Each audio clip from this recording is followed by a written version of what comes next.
Hello. So lots of people have the desire to play the guitar, yet they don't want to try it since they think it's just too difficult.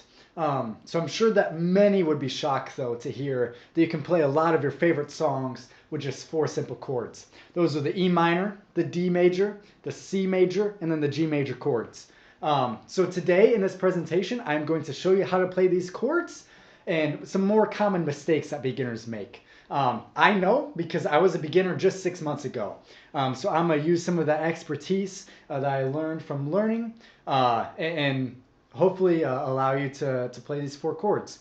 So I'm going to do that same process that I learned through. We're going to learn the E major chord, the D major, the G major, and then the C major. And then I'm going to show you a couple songs that you can play with just those four chords. So let's start diving in. Let's start learning. So first off, for the E minor, this will involve your your middle finger and your ring finger. And these go on the second fret. So frets are these lines that go down the neck. First fret, second fret, third fret, so on. Sorry. And then the strings are go from top to bottom. So first string, second string, third string, so on. So for the E minor, we have our middle and ring fingers on the second and third strings of the second fret. Let's play it out. A key point with the E minor is to make sure that we're putting the right amount of pressure on the strings. Some people play too soft and you can't really hear the chord ring out, but others, often the case, they push out too hard and it really chews into their fingers. Next, we have the D major chord. So this involves taking the 1, 2, 3 and making a triangle shape. So we have our pointer finger on the fourth string, second fret, our middle finger on the last string, second fret, and then our ring finger on the fifth string, third fret. So it makes that triangle shape. There's the D major chord. One thing to know with the D major chord is that we're putting more fingers on the strings. Make sure that your finger is only touching that one string it's assigned to. You don't want it to kind of angle down and it's pressing multiple strings and it gets that muted sound. Next, we are going to leave that D major shape, but go to the G major. But the thing is, we're going to leave this ring finger as our anchor finger, and then our first and second fingers go on the second fret of the second string, and then our middle finger goes on the third fret of the first string, as well as our pinky is thrown on there, and the third fret of the last string. There's the G major chord. Again, whenever you're transitioning from D to G, make sure that your ring finger is staying on that anchor position. A lot of people, they go from D and then they lift up their finger and they can't find where the G is supposed to go. And then for the C major, it's just like the G major, except we're going to move our first and second fingers down by 2.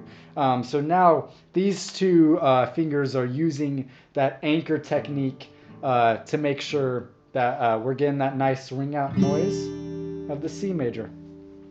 Now, what we've all been waiting for. Out of these four chords, it's going to require a lot of practice, so much practice, but once we get the hang of those, we're able to play some songs. So for example, I have printed out, this is what I like to do, I print out the lyrics of some of my favorite songs, and then above I just put which chord goes with which part. So like this song is 10,000 Reasons, and you can play that from just going from C to G to D to E minor. The sun comes up, it's a new day dawning. C, G, D, E minor. So you can see how we use those chords in that combination and we get a song. Another example is No Longer Slaves. And this one's a little bit more complex. This one, we go from C to D to G to E minor to D, back to G. I'm no longer